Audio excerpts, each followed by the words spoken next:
짝! 냄새나게 어디서 기어와? 이 촌년이 진짜!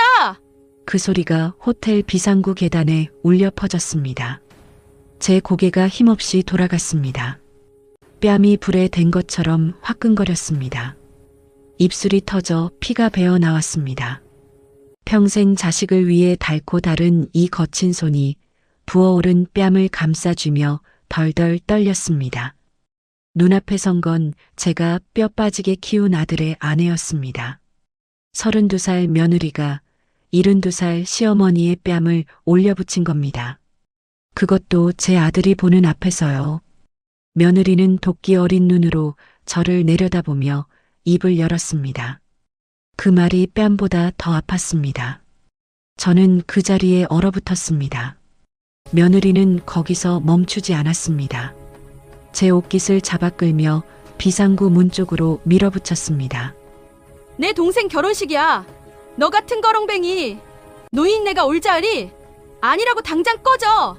제 아들은 제가 새벽마다 국밥 팔아대학 보내고 유학 보내고 결혼까지 시킨 그 아들은 뒤에 서서 고개를 돌리고 있었습니다. 엄마의 피 묻은 입술을 보고도 한마디 말이 없었습니다. 그 순간 저는 깨달았습니다. 내가 키운 건 자식이 아니라 괴물이었다는 것을, 내가 참고 산 건 미덕이 아니라 병이었다는 것을, 그래, 냄새나는 촌년이 누군지, 이 호텔의 진짜 주인이 누구인지 오늘 똑똑히 가르쳐 주겠습니다. 이 영상이 마음에 드신다면 구독과 좋아요 부탁드립니다. 항상 건강하시고 행복하세요. 안녕하세요. 저는 72살 이옥분입니다.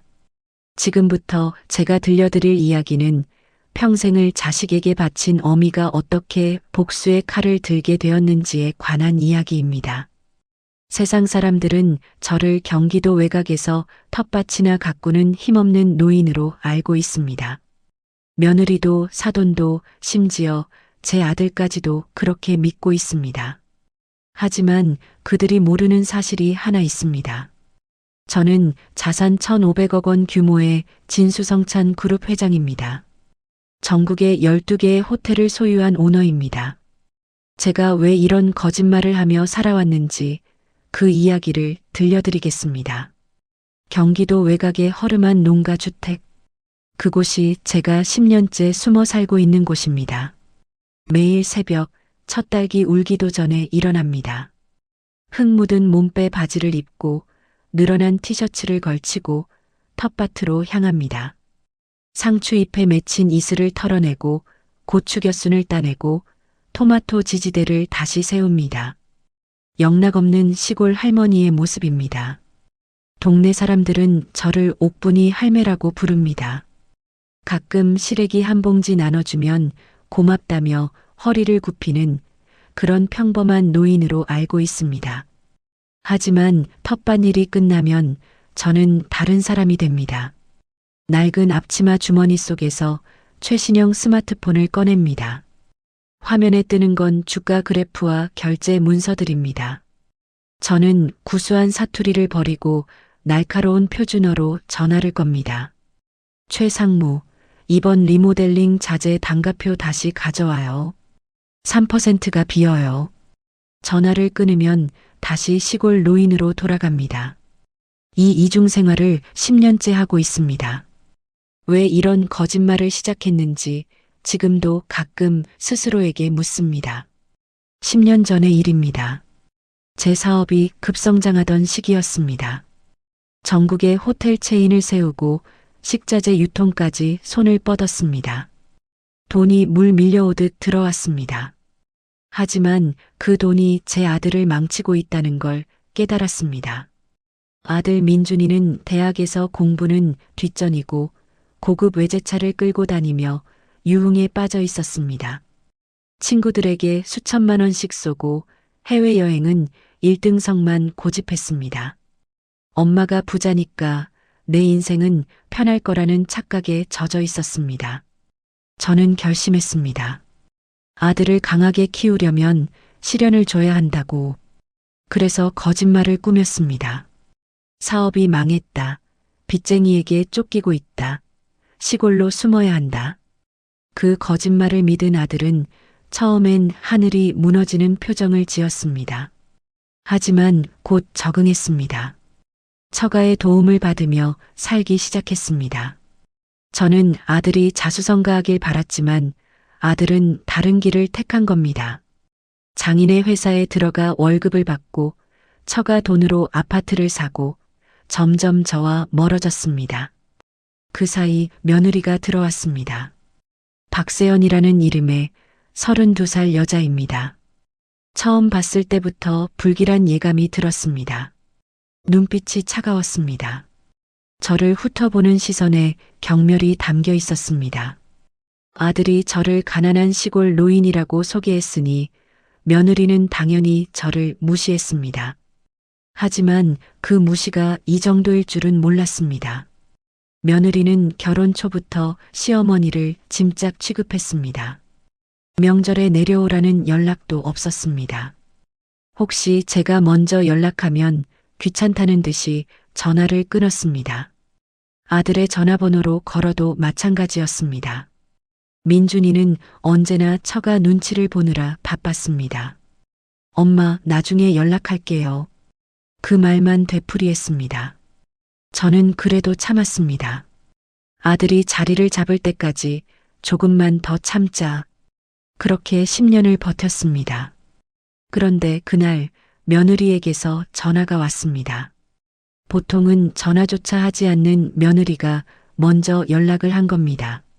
저는 반가운 마음에 전화를 받았습니다. 하지만 며느리의 목소리는 싸늘했습니다. 어머님, 이번 주말 제 동생 결혼식인 거 아시죠? 오지 마세요. 저는 순간 귀를 의심했습니다. 사돈 총각의 결혼식입니다. 시어머니가 가는 게 당연한 자리입니다. 하지만 며느리는 단호했습니다. 수준 안 맞으니까요. 그쪽에서 오시면 저희가 창피해요. 저는 말문이 막혔습니다. 그래도 어떻게든 말을 꺼내보려 했습니다. 그래도 사돈 경사인디 어떻게. 하지만 며느리는 제 말을 끊었습니다. 아, 냄새난다고요. 계좌로 돈이나 보내세요. 끊어요. 뚝 전화가 끊겼습니다. 저는 한참을 멍하니 하늘을 바라봤습니다. 가슴 한구석이 텅 비어버린 것 같았습니다. 그 결혼식이 열리는 호텔이 어디인지 아십니까? 제 호텔입니다.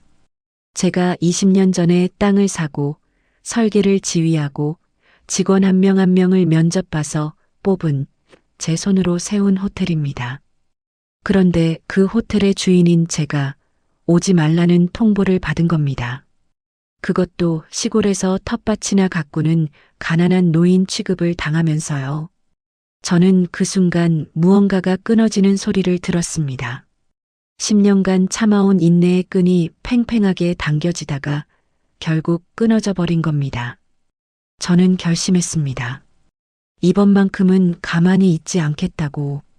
내 눈으로 직접 확인하겠다고. 그들이 내 호텔에서 어떻게 굴고 있는지 두 눈으로 똑똑히 보겠다고. 다음 날 아침 최상무가 흙먼지 날리는 시골길을 달려왔습니다. 검은색 고급 세단이 농가주택 앞에 멈췄습니다. 최상무는 제 그룹의 2인자입니다. 호텔 총지배인이자 제 오른팔입니다. 그는 서류 가방을 들고 툇마루로 올라왔습니다.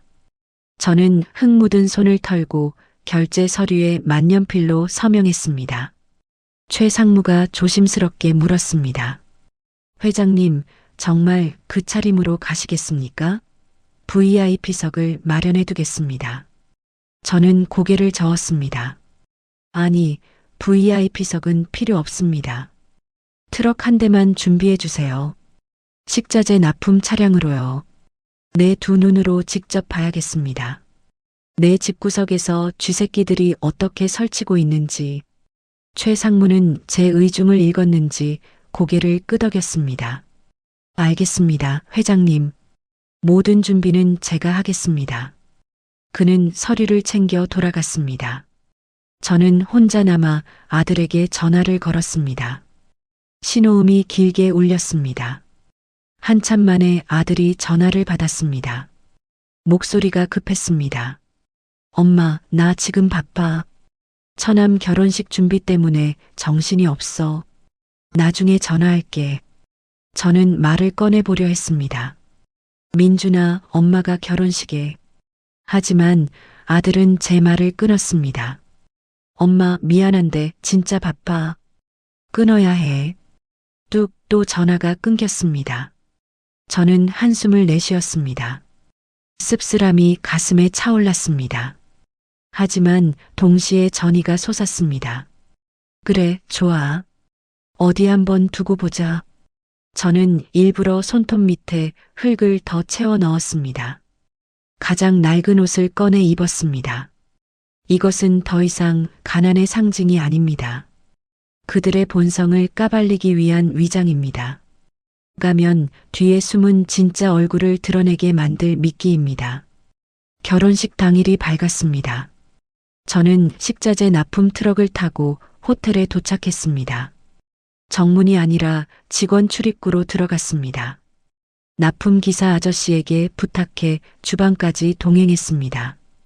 호텔 주방은 분주했습니다. 웨딩홀 피로연 준비로 정신이 없었습니다. 저는 구석에 숨어서 식자재를 살폈습니다. 그리고 충격적인 사실을 발견했습니다. 냉장고 안에 있어야 할 최상급 한우가 보이지 않았습니다. 대신 저급 수입산 냉동육이 쌓여 있었습니다. 저는 귀를 기울였습니다. 주방 보조들이 수군거리는 소리가 들렸습니다. 혼주가 식대 깎아달라고 진상 부렸대. 그래서 고기 바꾼 거야. 겉만 번지르르 하지 돈 없나 봐.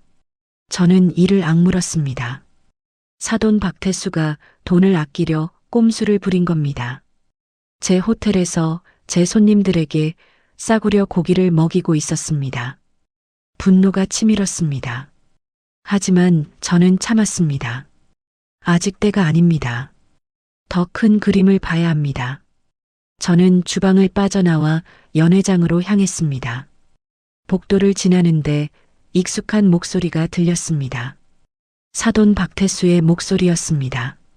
그는 하객들에게 둘러싸여 큰 소리를 치고 있었습니다.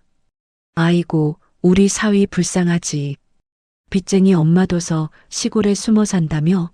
사실상 내가 걷어먹이는 거야. 하객들이 웃음을 터뜨렸습니다. 저는 복도 모퉁이에 서서 그 광경을 지켜봤습니다. 가슴이 무너지는 것 같았습니다.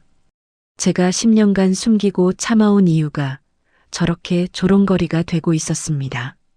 하지만 더 충격적인 건 그 다음이었습니다. 며느리 세연이 친구들과 함께 지나갔습니다. 그녀는 하얀 드레스를 입고 있었습니다. 파리에서 공수해온 명품 드레스라고 했습니다. 그녀가 친구들에게 말하는 소리가 들렸습니다. 시어머니, 오지 말라 그랬어.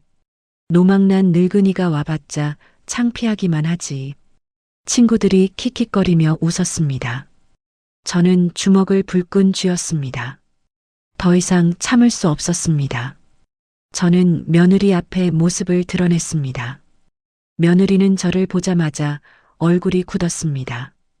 그리고 주변을 두리번거리더니 제 팔을 낚아채 비상구로 끌고 갔습니다.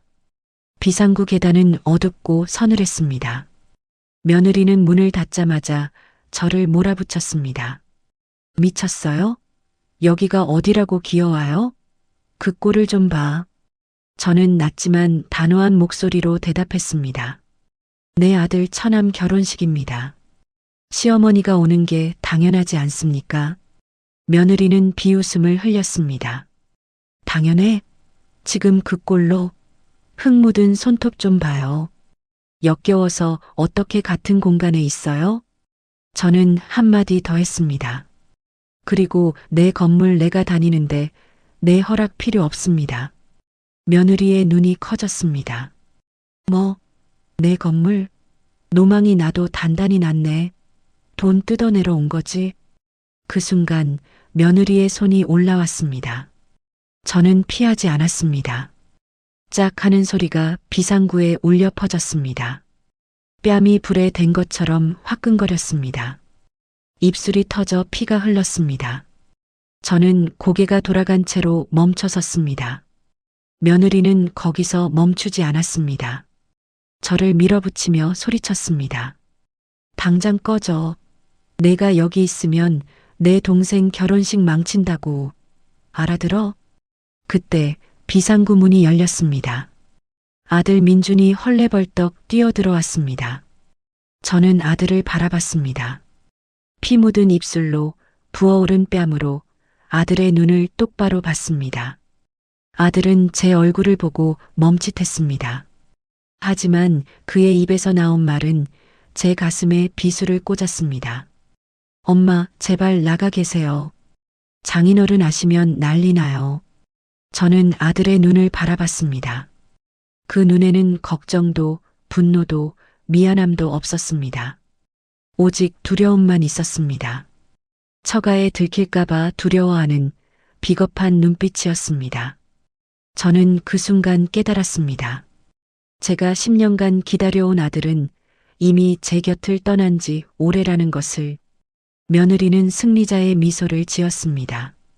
아들은 고개를 돌려 벽을 바라봤습니다.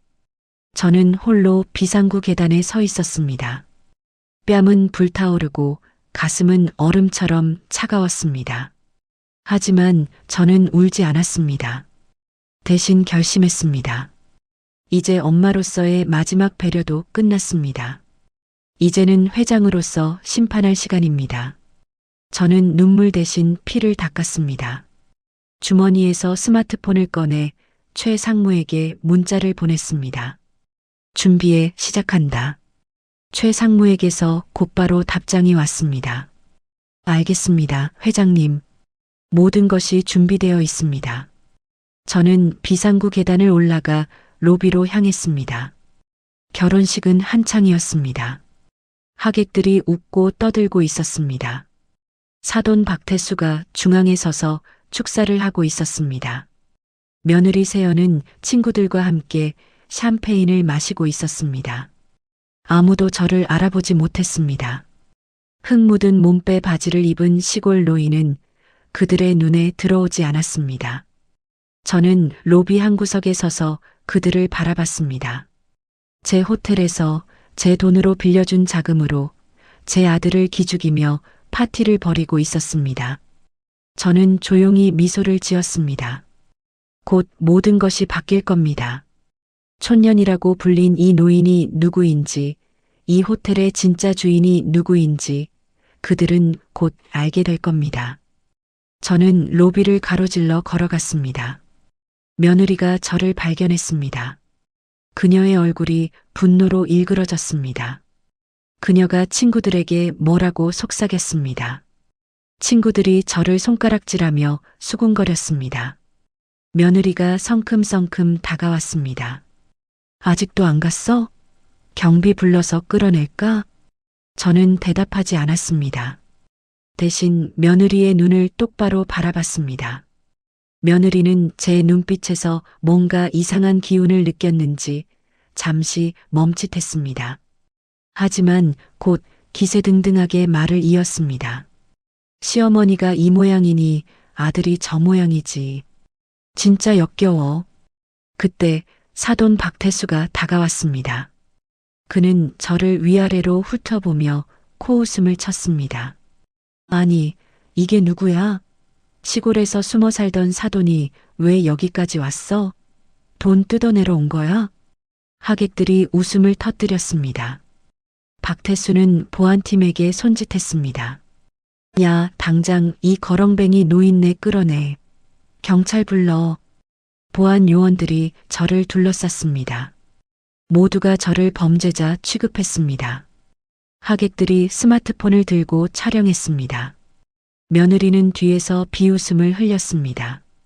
아들은 구석에 서서 고개를 숙이고 있었습니다. 보안팀장이 제 팔을 잡았습니다. 할머니, 나가시죠. 험한 꼴 보지 마시고요. 저는 보안팀장의 얼굴을 바라봤습니다. 제가 직접 면접을 본 직원이었습니다. 저는 미세하게 자세를 고쳤습니다. 구부정했던 허리가 펴졌습니다. 보안 팀장의 눈이 커졌습니다. 잠깐. 저는 회전문 앞에서 멈춰 섰습니다. 모든 시선이 저에게 쏠렸습니다. 저는 완벽한 표준어로 말했습니다. 자네들, 내 얼굴 다시 한번 잘 보게. 그 순간 호텔 전체의 조명이 꺼졌습니다. 어둠이 로비를 뒤덮었습니다. 사람들의 비명이 터져 나왔습니다. 웅성거림이 사방에서 들렸습니다. 저는 어둠 속에서 미소를 지었습니다. 드디어 시작입니다. 촌년이라고 뺨 때린 며느리가 무릎 꿇는 순간이 곧 다가옵니다. 어둠이 로비를 집어삼켰습니다. 비명소리가 사방에서 터져 나왔습니다. 하객들이 우왕좌왕하며 부딪혔습니다. 샴페인 잔이 바닥에 떨어져 산산조각 났습니다. 며느리 세연의 날카로운 비명이 어둠을 찢었습니다. 사돈 박태수는 소리쳤습니다. 뭐야, 정전이야? 당장 불 켜. 하지만 아무도 대답하지 않았습니다. 호텔 전체가 암흑에 잠겼습니다. 저는 어둠 속에서 미소를 지었습니다. 이 정전은 우연이 아닙니다. 제가 준비한 연출입니다. 최 상무가 제 신호를 받고 전원을 차단한 겁니다. 저는 어둠 속에서 움직이기 시작했습니다. 누군가의 손이 제 팔을 잡았습니다. 최 상무였습니다. 그는 저를 직원 통로로 안내했습니다. 발소리를 죽이며 복도를 지났습니다. 엘리베이터는 멈춰 있었지만 비상계단은 열려 있었습니다. 최 상무가 속삭였습니다. 회장님, 이쪽으로 오십시오. 모든 준비가 완료되었습니다. 저는 그를 따라 계단을 올랐습니다. 발걸음이 가벼웠습니다. 심장이 두근거렸지만 두려움 때문이 아니었습니다. 설렘이었습니다. 10년간 참아온 울분을 토해낼 순간이 다가오고 있었습니다. 로비에서는 혼란이 계속되고 있었습니다. 보안팀이 손전등을 켜고 하객들을 진정시키려 했습니다. 하지만 소용없었습니다. 사람들은 불안에 떨었습니다. 휴대폰 불빛이 여기저기서 반짝였습니다. 며느리 세연은 바닥에 주저앉아 울고 있었습니다. 그녀의 명품 드레스에 샴페인이 튀었습니다. 사돈 박태수는 분노에 찬 목소리로 호텔 직원들을 다그치고 있었습니다. 이게 뭐 하는 짓이야? 내 아들 결혼식인데 정전이라니. 하지만 직원들은 묵묵히 자리를 지켰습니다. 그들은 무언가를 기다리는 듯 했습니다. 박태수는 분통을 터뜨렸지만 상황은 그의 뜻대로 되지 않았습니다. 저는 그 모습을 몰래 지켜보고 있었습니다. 직원 통로의 창문을 통해 로비가 내려다 보였습니다. 저는 그들의 당황한 얼굴을 바라보며 마음속으로 되뇌었습니다. 조금만 기다려라. 진짜 놀라움은 이제부터다. 최 상무가 제게 서류 가방을 건넸습니다. 안에는 정장이 들어 있었습니다. 검은색 실크 정장, 진주 목걸이, 그리고 제 신분을 증명할 모든 서류들. 저는 흙 묻은 몸빼 바지를 벗었습니다. 낡은 티셔츠를 벗었습니다. 촐로의 껍질을 벗어던졌습니다. 그리고 새로운 모습으로 다시 태어났습니다. 거울 속에는 1,500억 원 자산가의 위엄이 서린 여인이 있었습니다. 최 상무가 말했습니다. 회장님, 준비되셨습니까? 저는 고개를 끄덕였습니다. 헤어스타일을 올림머리로 바꾸고 진주 목걸이를 걸었습니다. 구부정했던 허리를 꼿꼿이 세웠습니다. 눈빛이 달라졌습니다. 이제 저는 더 이상 시골 할머니가 아닙니다. 진수성찬 그룹의 회장입니다. 이 호텔의 주인입니다. 저는 최 상무에게 지시했습니다. 이제 영상을 틀어라. 그리고 조명을 켜라. 최 상무가 무전기로 명령을 전달했습니다. 잠시 후 로비의 대형 전광판에 불이 들어왔습니다. 어둠 속에서 갑자기 빛이 터지자 사람들이 놀라 고개를 돌렸습니다. 전광판에는 영상이 흘러나오기 시작했습니다. 진수성찬 그룹 창립 20주년 기념 인터뷰 영상이었습니다. 화면 속에는 세련된 정장을 입은 여인이 있었습니다. 그녀는 자신감 넘치는 목소리로 말하고 있었습니다. 저는 무에서 시작해 이 자리까지 왔습니다. 새벽마다 국밥을 팔며 시작한 사업이 이제 전국 12개 호텔을 운영하는 그룹으로 성장했습니다. 화면 속 여인의 얼굴이 클로즈업 되었습니다. 하객들의 입에서 탄식이 터져 나왔습니다. 화면 속 여인은 조금 전 그들이 쫓아내려던 시골 할머니와 같은 얼굴이었습니다. 화면 하단에 자막이 떴습니다. 진수성찬 그룹 회장 이옥분, 자산 총액 1,500억 원. 로비가 술렁였습니다. 하객들이 서로 얼굴을 쳐다봤습니다. 며느리 세연은 바닥에 주저앉은 채 화면을 올려다봤습니다. 그녀의 얼굴이 창백해졌습니다. 사돈 박태수는 입을 벌린 채 굳어버렸습니다. 아들 민주는 벽에 기대어 휘청거렸습니다. 그때 로비의 모든 조명이 한꺼번에 켜졌습니다. 눈부신 빛이 쏟아졌습니다. 그리고 회전문이 천천히 돌아갔습니다. 회전문 너머로 한 여인이 모습을 드러냈습니다. 검은 정장에 진주 목걸이, 올린 머리를 한 당당한 여인. 최상무가 그녀의 뒤를 따랐습니다. 촐로의 모습은 온데간데 없었습니다. 저는 로비 중앙으로 걸어갔습니다. 하이힐 소리가 대리석 바닥에 울려 퍼졌습니다. 모든 시선이 저에게 쏠렸습니다. 저는 사돈 박태수 앞에 멈춰 섰습니다. 그의 얼굴은 흙빛으로 변해 있었습니다. 저는 입을 열었습니다. 불이 꺼져서 놀랐나 보군요. 내 호텔이라 제가 좀 껐습니다. 로비가 정막에 휩싸였습니다. 아무도 말을 하지 못했습니다. 하객들은 숨을 죽이고 상황을 지켜봤습니다.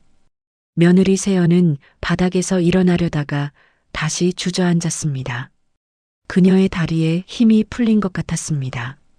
저는 그녀를 내려다보지 않았습니다. 아직은 때가 아닙니다. 먼저 처리해야 할 사람이 있습니다.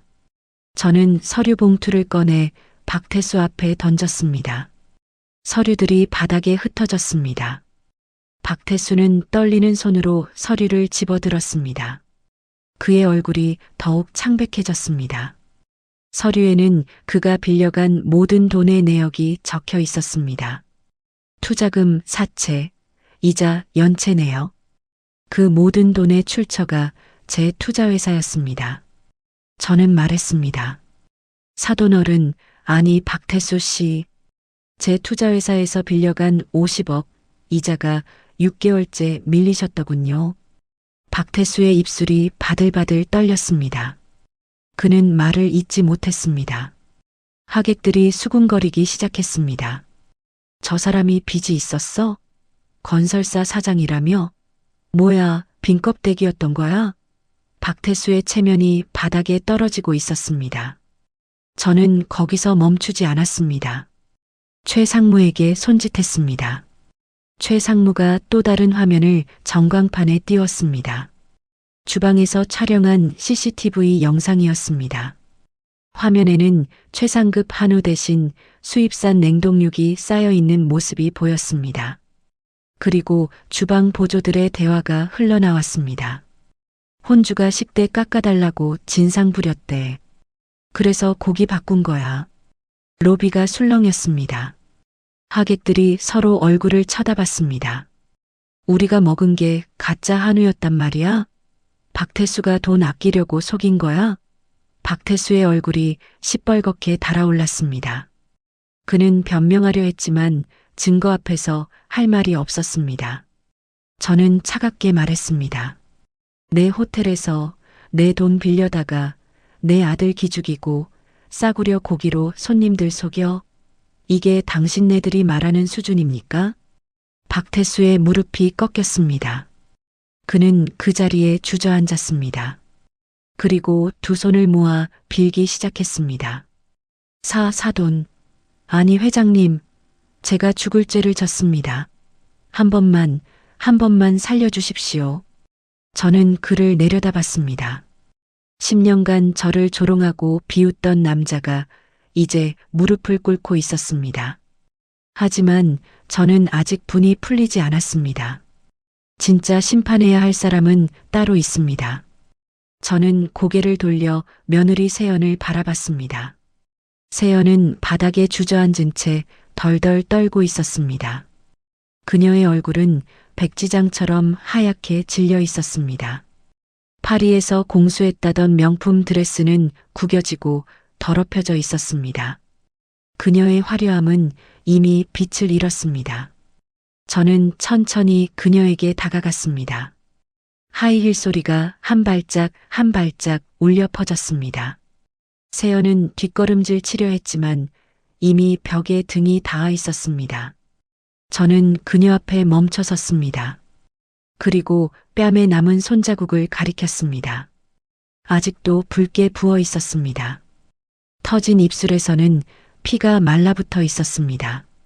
저는 조용히 물었습니다. 아까 뭐라 그랬지? 세연의 입술이 파르르 떨렸습니다. 그녀는 대답하지 못했습니다. 냄새나는 촌년. 그렇게 말했지. 세연의 눈에 공포가 어렸습니다. 그녀는 고개를 저었습니다. 시어머니, 그게 아니라 제가 잠깐 실수를. 하지만 저는 그녀의 변명을 들을 생각이 없었습니다. 저는 단호하게 말했습니다. 무릎 꿇어라. 세연의 눈이 커졌습니다. 그녀는 믿을 수 없다는 표정을 지었습니다. 주변 하객들이 숨을 죽이고 지켜봤습니다. 스마트폰을 든 사람들이 영상을 촬영하기 시작했습니다. 세연은 머뭇거렸습니다. 자존심이 무릎 꿇기를 거부하고 있었습니다. 저는 냉정하게 말했습니다. 안 꿇으면 지금 당장 50억 상환 들어가고 내 아버지 사기 혐의로 고소한다. 식장 여기서 엎어버려. 세연의 얼굴이 일그러졌습니다. 그녀는 아버지를 돌아봤습니다. 박태수는 이미 바닥에 무릎을 꿇은 채 고개를 숙이고 있었습니다. 그에게서 도움을 받을 수 없다는 걸 깨달았습니다. 세연은 남편 민준을 바라봤습니다. 하지만 민준은 벽에 기대어 고개를 떨구고 있었습니다. 그의 눈에는 눈물이 고여 있었습니다. 하지만 그는 아무런 말도 하지 못했습니다. 세연은 혼자였습니다. 그녀를 도와줄 사람은 아무도 없었습니다. 저는 다시 한번 말했습니다. 시간 없다. 지금 당장 꿇어. 세연의 다리가 천천히 접혔습니다. 그녀의 파리산 드레스가 바닥에 질질 끌렸습니다. 그녀는 제 앞에 무릎을 꿇었습니다. 그리고 이마를 바닥에 찧었습니다. 하객들이 탄식을 내뱉었습니다. 스마트폰 카메라들이 쉬지 않고 그 장면을 담았습니다. 저는 무릎 꿇은 며느리를 내려다봤습니다. 조금 전까지 저를 냄새나는 촌년이라고 부르던 여자가 이제 제 발 앞에 엎드려 있었습니다. 저는 조용히 말했습니다. 이 손자국 평생 기억해라. 세연의 어깨가 들썩였습니다. 울음이 터져 나오려는 것 같았습니다. 하지만 저는 더 이상 그녀에게 관심을 두지 않았습니다.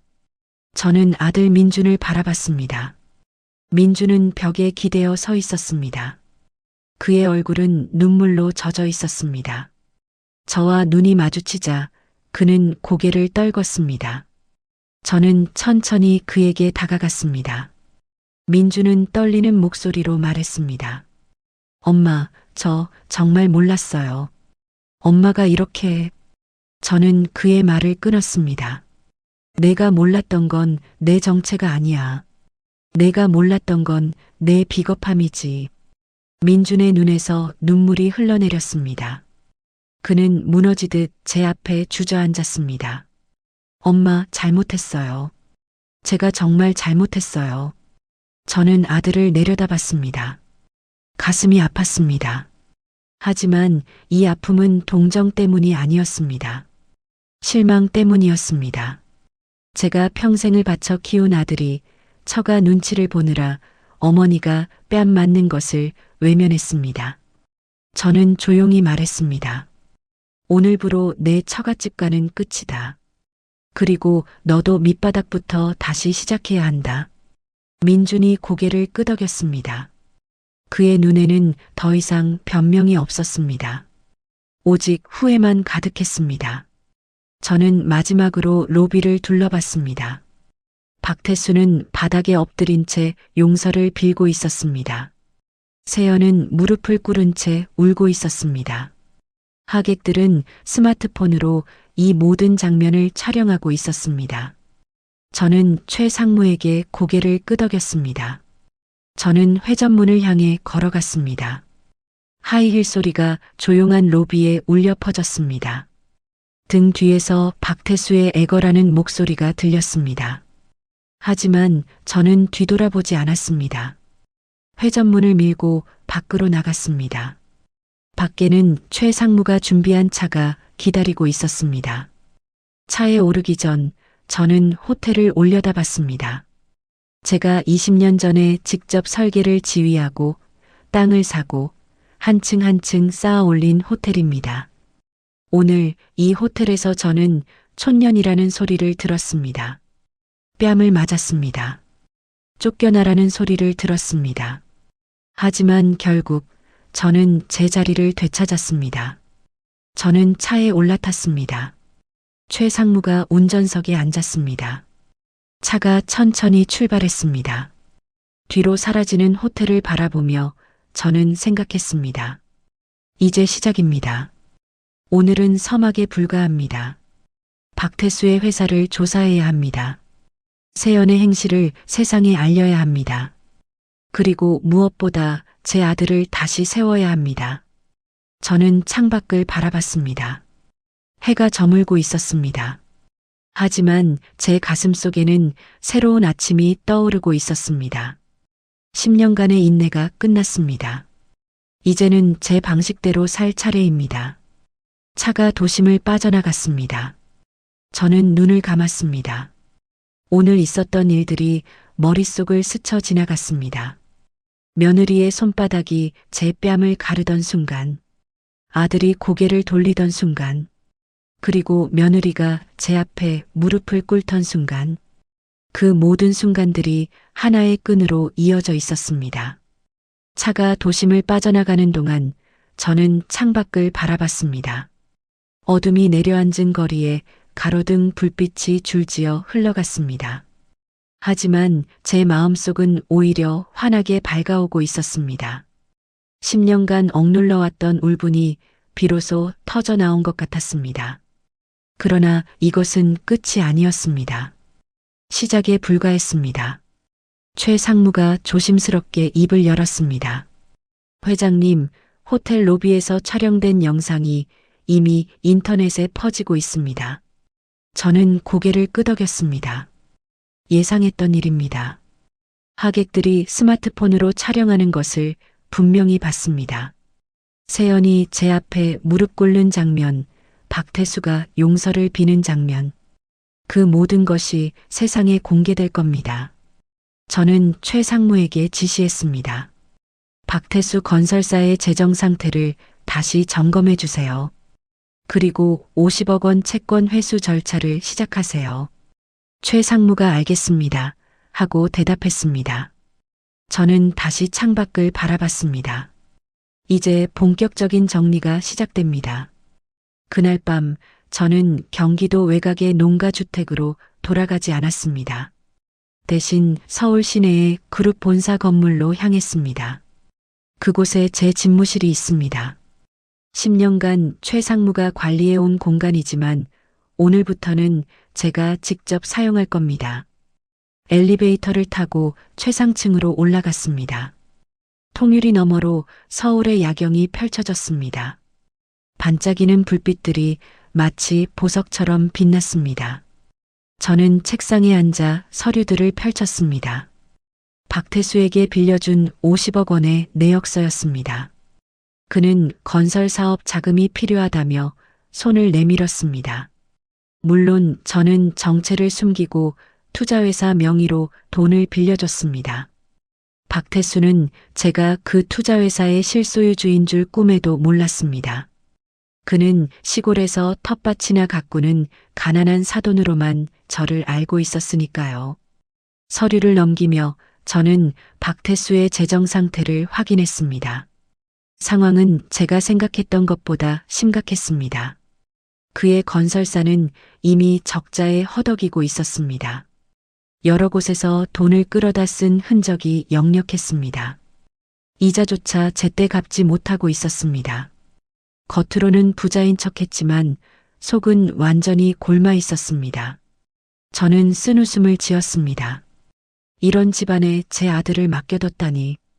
제가 너무 오래 숨어 살았습니다. 너무 오래 지켜보기만 했습니다. 이제는 직접 나설 때입니다. 다음 날 아침 저는 최 상무를 불렀습니다. 그에게 여러 가지 지시를 내렸습니다. 우선 박태수 건설사에 대한 채권 회수를 공식적으로 통보하라. 기한 내 상환하지 못하면 법적 조치를 취하겠다고 알려라. 최 상무가 고개를 끄덕이며 메모했습니다. 저는 이어서 말했습니다. 그리고 어젯밤 호텔 로비에서 있었던 일, 언론에 어떻게 보도되고 있는지 확인해 주세요. 최 상무가 태블릿을 꺼내 보여줬습니다. 이미 여러 온라인 매체에서 기사가 나오고 있었습니다. 제목들이 자극적이었습니다. 1,500억 원 자산가 시어머니, 며느리에게 뺨 맞고 복수. 갑질 며느리, 시어머니 앞에 무릎 꿇다. 재벌 시어머니가 숨긴 정체, 충격의 반전. 기사마다 수천 개의 댓글이 달려 있었습니다. 대부분 저를 응원하는 내용이었습니다. 저는 기사들을 훑어보며 말했습니다.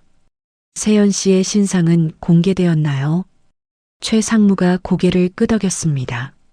네, 이미 이름과 얼굴이 퍼졌습니다. 갑질 영상이 여러 커뮤니티에서 공유되고 있습니다. 저는 잠시 생각에 잠겼습니다. 세연은 이제 평생 그 꼬리표를 달고 살게 될 겁니다. 인터넷에 한번 박제된 것은 영원히 사라지지 않습니다. 하지만 저는 동정하지 않았습니다. 그녀가 제게 한 짓을 생각하면 이 정도는 당연한 대가입니다. 저는 최 상무에게 물었습니다. 민준이는 어떻게 하고 있나요? 최 상무가 대답했습니다. 아드님께서는 오늘 아침 일찍 본사 로비에 와 계십니다. 회장님을 뵙고 싶다고 하셨습니다. 저는 고개를 끄덕였습니다. 들어오라고 하세요. 잠시 후 아들 민준이 집무실로 들어왔습니다. 그의 모습은 어젯밤과 사뭇 달랐습니다. 고급 양복 대신 평범한 셔츠와 바지를 입고 있었습니다. 얼굴에는 밤새 뜬 눈으로 지샌 흔적이 역력했습니다. 눈이 충혈되어 있었고 볼은 푹 꺼져 있었습니다. 그는 제 앞에 서서 한참을 말없이 서 있었습니다. 저는 먼저 입을 열지 않았습니다. 그가 먼저 말하기를 기다렸습니다. 민준이 떨리는 목소리로 말했습니다. 엄마, 저 이혼하기로 했어요. 저는 표정을 바꾸지 않았습니다. 그래서요, 하고 짧게 대답했습니다. 민준이 고개를 떨궜습니다. 세연이랑 처갓집이랑 완전히 정리할 거예요. 이혼 서류는 오늘 중으로 제출합니다. 저는 잠시 침묵했습니다. 그리고 물었습니다. 내가 원해서 하는 거야? 아니면 상황이 그렇게 만든 거야? 민준이 고개를 들었습니다. 그의 눈에 눈물이 고여 있었습니다. 솔직히 말씀드릴게요. 처음엔 어쩔 수 없어서였어요. 장인어른 회사가 무너지고 세연이 영상이 퍼지고 더 이상 같이 있으면 저도 끝장이라고 생각했어요. 저는 가만히 그를 바라봤습니다. 민준이 말을 이었습니다. 그런데 어젯밤 집에 가서 계속 생각했어요. 엄마가 뺨 맞을 때 제가 뭘 했지. 저는 그냥 서 있었어요. 아무것도 안 했어요. 엄마 편을 들기는커녕 장인어른 눈치만 봤어요. 민준의 목소리가 점점 떨렸습니다. 저 정말 한심해요. 이런 사람이 남편 자격도 없고 아들 자격도 없어요. 저는 한숨을 내쉬었습니다. 오랫동안 듣고 싶었던 말이었습니다. 하지만 막상 들으니 기쁘기보다 쓸쓸했습니다. 제 아들이 이렇게까지 무너져야 깨달음을 얻다니. 저는 말했습니다. 이혼은 내가 알아서 해라. 하지만 그 다음이 중요해. 민준이 고개를 들었습니다. 다음이요? 저는 단호하게 말했습니다. 처갓집 덕에 살던 생활은 끝났어. 이제부터 밑바닥부터 다시 시작해야 해. 내 회사에 들어와도 좋아. 하지만 임원 자리 같은 건 꿈도 꾸지 마. 가장 낮은 자리부터 시작해. 민준이 놀란 표정을 지었습니다.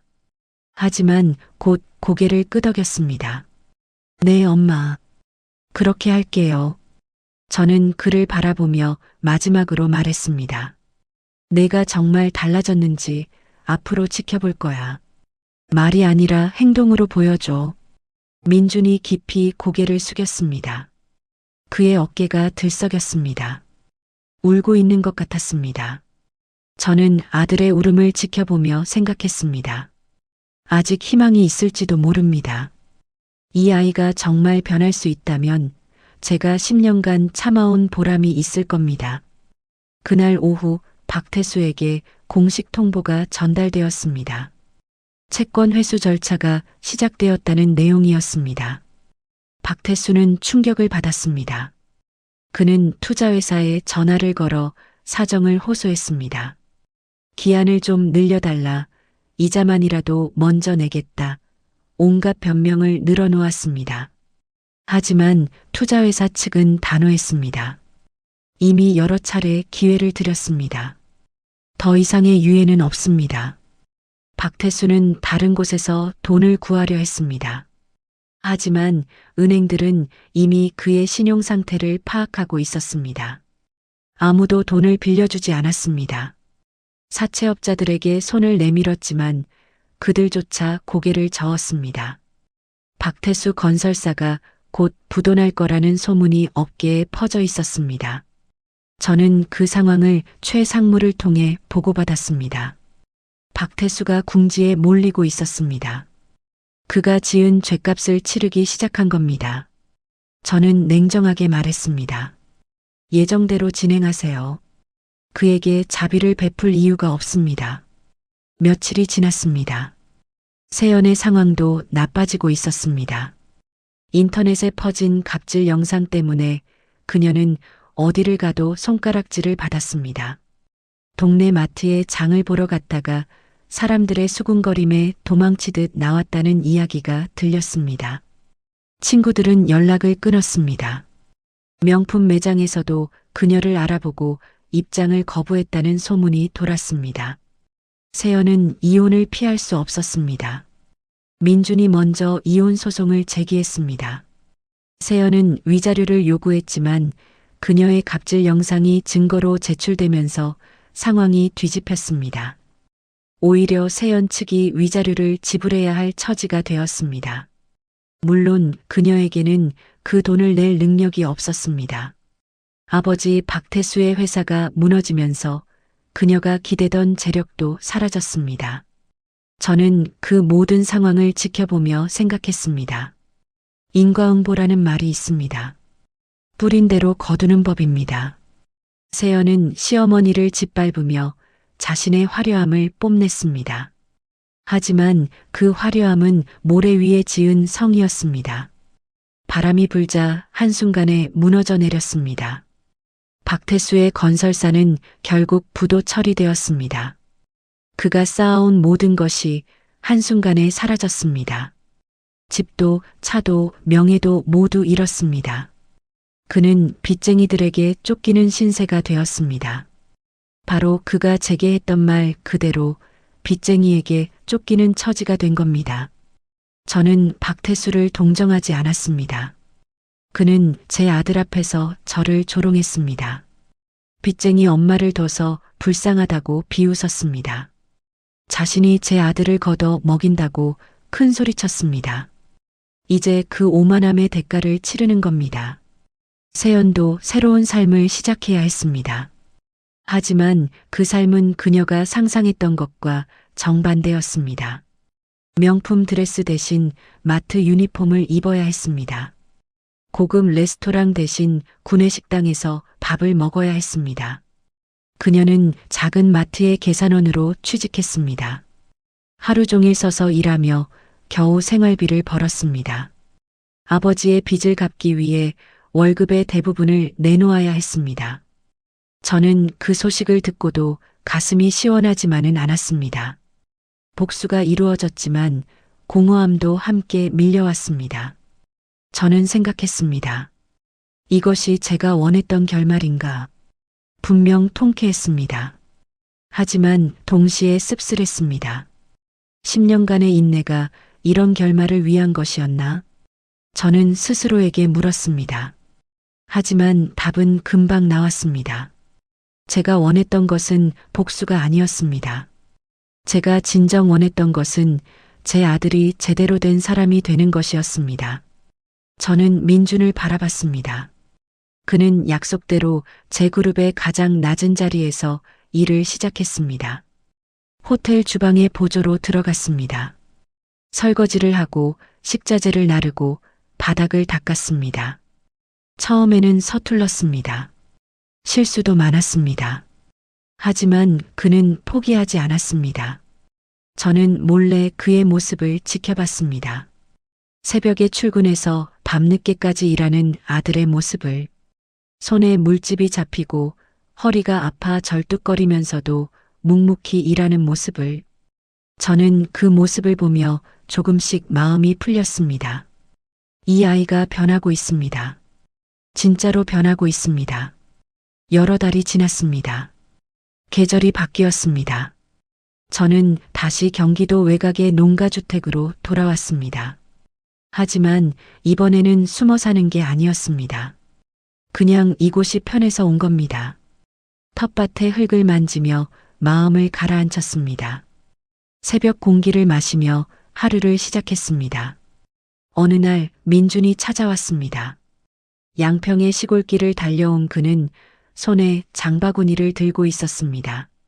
안에는 된장과 고추장, 그리고 여러 식재료가 들어 있었습니다. 그가 말했습니다. 엄마, 오늘 제가 밥 해드릴게요.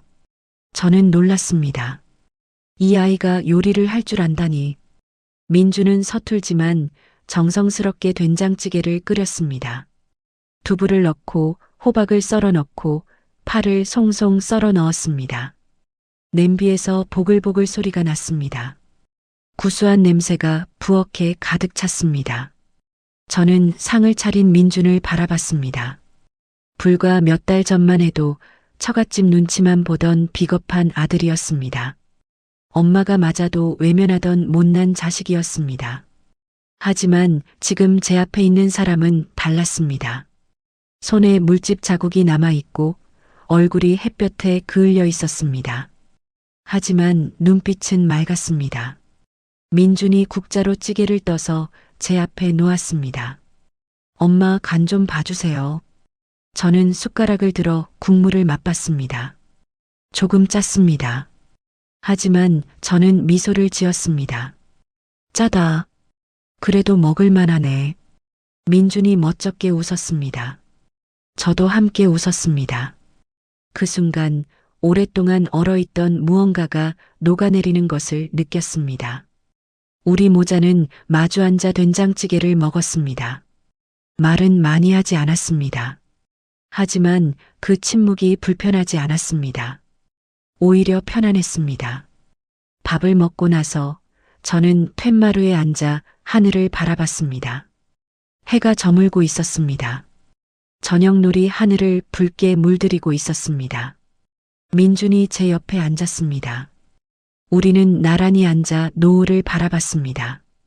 민준이 조용히 말했습니다. 엄마, 앞으로 잘할게요. 이번엔 진짜로. 저는 아들의 어깨를 가만히 두드렸습니다. 아무 말도 하지 않았습니다. 하지만 그것으로 충분했습니다. 제가 10년간 기다려온 것은 바로 이 순간이었습니다. 아들이 진정으로 변하는 것, 스스로 일어서는 것. 저는 그것을 보고 싶었습니다. 저는 생각했습니다. 진짜 힘은 큰 소리에서 나오는 게 아닙니다. 참고 견뎌온 시간에서 나옵니다. 부모의 사랑을 얕보지 마세요. 그 사랑은 때로는 인내가 되고, 때로는 심판이 되고, 마지막에는 용서가 됩니다. 해가 완전히 저물었습니다. 어둠이 내려앉았지만 제 마음은 밝았습니다. 저는 72해를 살았습니다. 그중 10년을 숨어 살았습니다. 가난한 시골 노인인 척하며 자식의 변화를 기다렸습니다. 그 기다림은 고통스러웠습니다. 무시당하고 조롱받고 뺨까지 맞았습니다. 하지만 그 모든 것이 오늘을 위한 준비였습니다. 이제 저는 더 이상 숨지 않습니다. 제 모습 그대로 살아갑니다.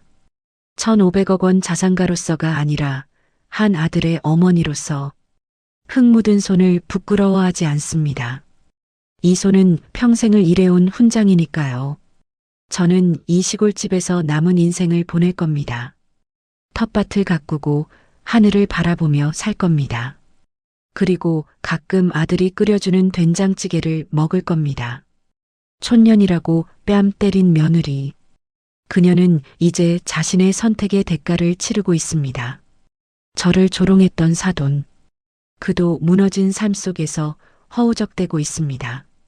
하지만 저는 더 이상 그들에게 관심을 두지 않습니다.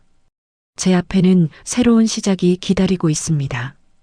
아들과 함께하는 새로운 날들이 기다리고 있습니다. 창밖으로 별이 뜨기 시작했습니다. 저는 미소를 지었습니다. 이것이 제 이야기입니다. 10년을 참고 견딘 어머니의 이야기. 촌년이라고 불렸지만 결국 승리한 이야기. 그리고 무엇보다 아들을 되찾은 이야기입니다.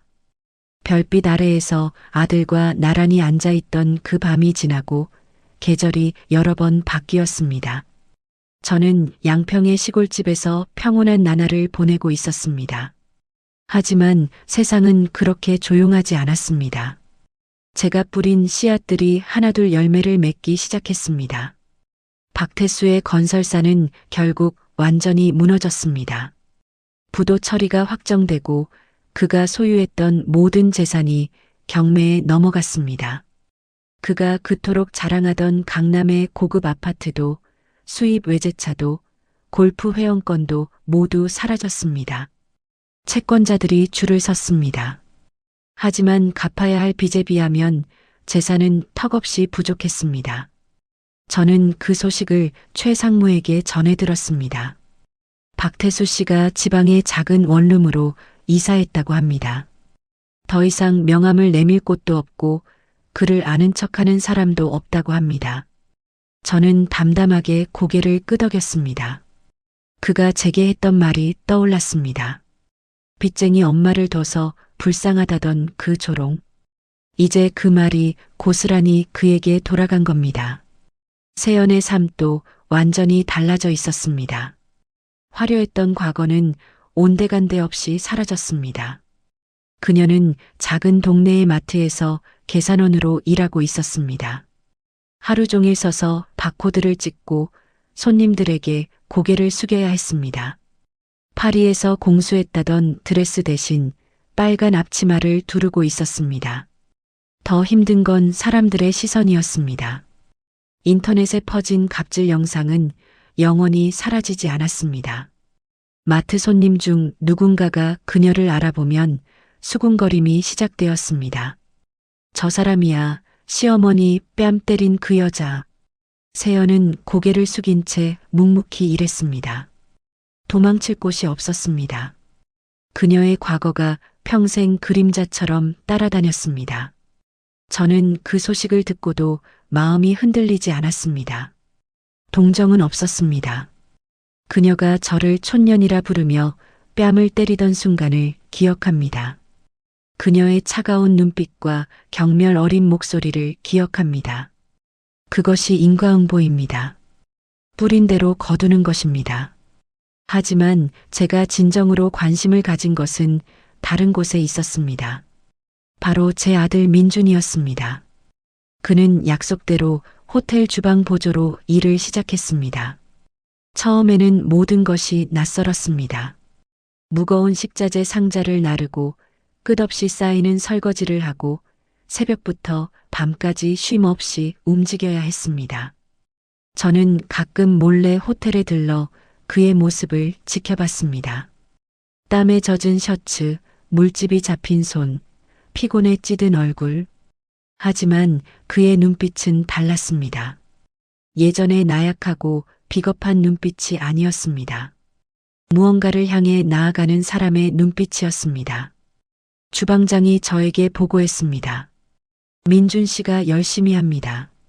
실수도 많지만 포기하지 않습니다. 다른 직원들도 그를 인정하기 시작했습니다. 저는 그 말을 듣고 조용히 미소 지었습니다. 제 아들이 드디어 제대로 된 길을 걷기 시작한 겁니다. 어느 날 민준이 양평으로 저를 찾아왔습니다. 그의 손에는 장바구니가 들려 있었습니다. 이번에는 직접 재료를 골라왔다고 했습니다. 신선한 두부와 애호박, 청양고추와 대파, 그리고 직접 담갔다는 된장 한 통이 있었습니다. 저는 깜짝 놀랐습니다. 내가 된장을 담갔다고. 민준이 멋쩍게 웃었습니다. 주방에서 일하면서 배웠어요. 선배들이 가르쳐 줬어요. 저는 그 된장통을 받아들었습니다. 손때가 묻은 뚜껑을 열자 구수한 냄새가 퍼졌습니다. 투박하지만 정성이 느껴지는 향이었습니다. 저는 가슴 한구석이 뭉클해지는 것을 느꼈습니다. 민준이 부엌으로 들어가 된장찌개를 끓이기 시작했습니다. 솜씨가 예전보다 훨씬 나아져 있었습니다. 칼질도 제법 능숙해졌고 불 조절도 능숙했습니다. 저는 부엌 문 앞에 서서 그 모습을 지켜봤습니다. 제 아들이 요리를 하고 있습니다. 처갓집 덕에 편하게 살던 그 아들이 이제 직접 무언가를 만들어내고 있습니다. 찌개가 완성되었습니다. 민준이 상을 차렸습니다. 된장찌개에서 김이 모락모락 피어올랐습니다. 저는 숟가락을 들어 국물을 떠맛봤습니다. 어때요, 엄마? 저는 잠시 생각하는 척하다가 말했습니다. 짜다. 그래도 먹을만하네. 민준이 환하게 웃었습니다. 저도 함께 웃었습니다. 우리는 마주 앉아 된장찌개를 먹었습니다. 밥 한 공기를 비우고 국물까지 깨끗이 마셨습니다. 배가 든든해지자 마음도 따뜻해졌습니다. 식사를 마치고 우리는 툇마루에 나란히 앉았습니다. 저녁놀이 하늘을 물들이고 있었습니다. 붉은 빛이 점점 보라색으로 그리고 남색으로 변해갔습니다. 저는 그 하늘을 바라보며 생각에 잠겼습니다.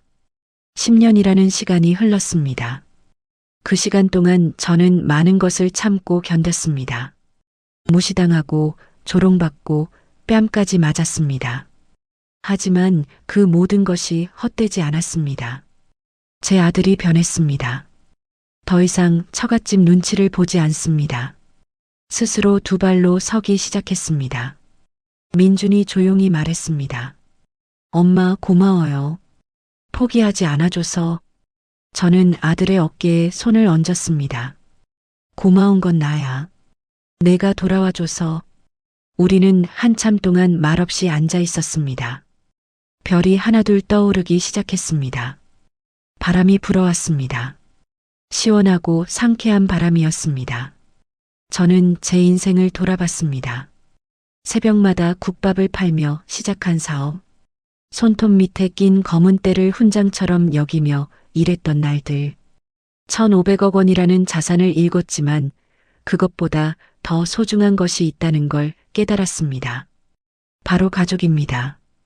돈으로 살 수 없는 것, 권력으로 얻을 수 없는 것, 진심으로 변한 아들의 모습, 그것이 제가 10년간 기다린 보답이었습니다. 촌년이라고 불렸습니다. 냄새난다고 쫓겨났습니다. 뺨을 맞고 피를 흘렸습니다. 하지만 저는 무너지지 않았습니다. 오히려 더 강해졌습니다. 그리고 마지막에는 제가 원하는 것을 얻었습니다. 저는 이제 더 이상 숨지 않습니다. 1,500억 원 자산가라는 타이틀도 진수성찬 그룹 회장이라는 직함도 내려놓았습니다. 그냥 이 시골집에서 텃밭을 가꾸며 살아갑니다. 가끔 아들이 찾아오면 함께 밥을 먹습니다. 그것으로 충분합니다. 진짜 힘은 큰 소리에서 나오지 않습니다. 참고 견뎌온 시간에서 나옵니다. 부모의 사랑을 얕보지 마세요.